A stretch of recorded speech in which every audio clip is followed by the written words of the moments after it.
Hello，大家好，今日想同大家介紹 Catherine 呢一個作者。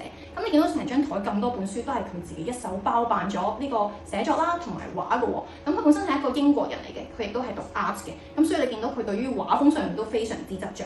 咁我哋今日特別介紹咗佢呢一張台上面唔同嘅系列。咁首先你見到啦，佢好明顯咧，好中意採用動物作為主角。咁所以每一本書入邊咧，都會有好多唔同嘅動物仔就出嚟嘅。例如呢一本佢就講啲獅子佢瞓唔到覺。呢本書入邊嘅語文性點樣可以值得被家長去同小朋友一齊讀咧？首先咧，你見到呢本書入邊咧，佢有好多相反詞嘅。咁我同大家讀一兩句，以示佢呢個語文寫得有幾靚嘅喎。The sun was too hot, but the night was too cold。咁你見到佢用咗好多名詞啦，同埋用咗好多相反詞，用字都用得非常之靚，亦都好容易明白啦。同埋中間咧，佢亦都有啲 rhymes 喺度嘅，即係佢採用咗一個押韻嘅元素去書寫一啲歌詞落去，咁亦都可以用唱歌仔形式唱出嚟。當小朋友學 phonics 嘅時候咧，佢就容易啲明白究竟邊啲音係一樣嘅聲音啦，亦都可以幫助小朋友寫作嘅。咁譬如呢一本書咧，佢就講緊呢隻獅子佢瞓唔到覺，因為佢日諗夜諗，好似好多嘢好煩咁樣樣。咁直至到佢遇到一隻貓頭鷹，貓頭鷹咧就唱咗一首歌俾佢聽。當佢唱緊歌俾佢聽嘅時候，呢隻獅子逐漸可以入睡啦。當佢入睡嘅時候，佢就想像自己去咗好遠嘅世界，做咗好多好得意嘅嘢。當佢醒翻嘅時候，佢好開心，因為佢好耐冇瞓過覺啦，失眠咗好耐，跟住佢瞓翻一餐好嘅，所以佢好感恩。佢要同貓頭鷹去講呢一個喜訊。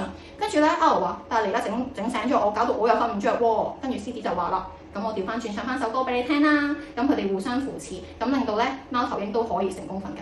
當佢哋兩個好興奮咁樣雀躍叫起上嚟嘅時候，其他動物仔又話啦：你又搞到我瞓唔到覺啦。跟住佢哋話唔緊要，咁我哋一齊又唱翻首歌啦咁樣。咁所以透過呢一個咁充滿語文性嘅一本書喺入邊閱讀嘅時候咧，你會發現動物之間互相嘅協作啦，同埋友誼。咁呢一本書係非常之值得家長去閱讀嘅。咁同系列你會見到，譬如呢啲動物仔都係講緊用動物做主角，亦都係講緊互助、講 friendship 嘅呢啲主題。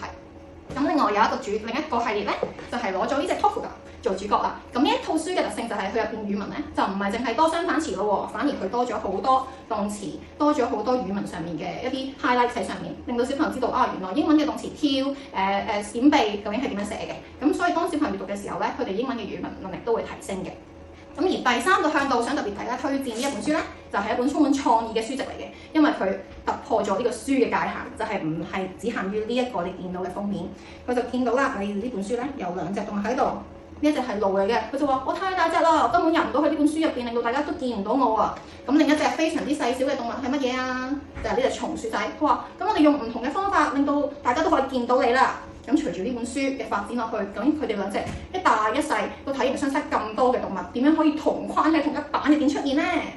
咁最尾呢版咧係非常之震撼嘅，就係咁樣啦。開出嚟，直至到呢本書咧多咗3頁紙，呢兩隻動物仔終於可以同框影到同一張相啦。咁你見到呢個作者咧，好識咧充分利用呢本書嘅呢個特性，令到小朋友咧打開佢哋嘅想法，原來書都可以咁有趣，唔係淨係只限於呢一個 size 嘅。咁我非常之推薦呢個作者嘅書，係因為佢語文性啦、個插畫啦，同埋佢嘅創意都係非常之無限嘅。如果有家長咧對呢個作者嘅書都非常之感興趣咧，歡迎隨時嚟揾我哋或者參考我哋嘅網頁。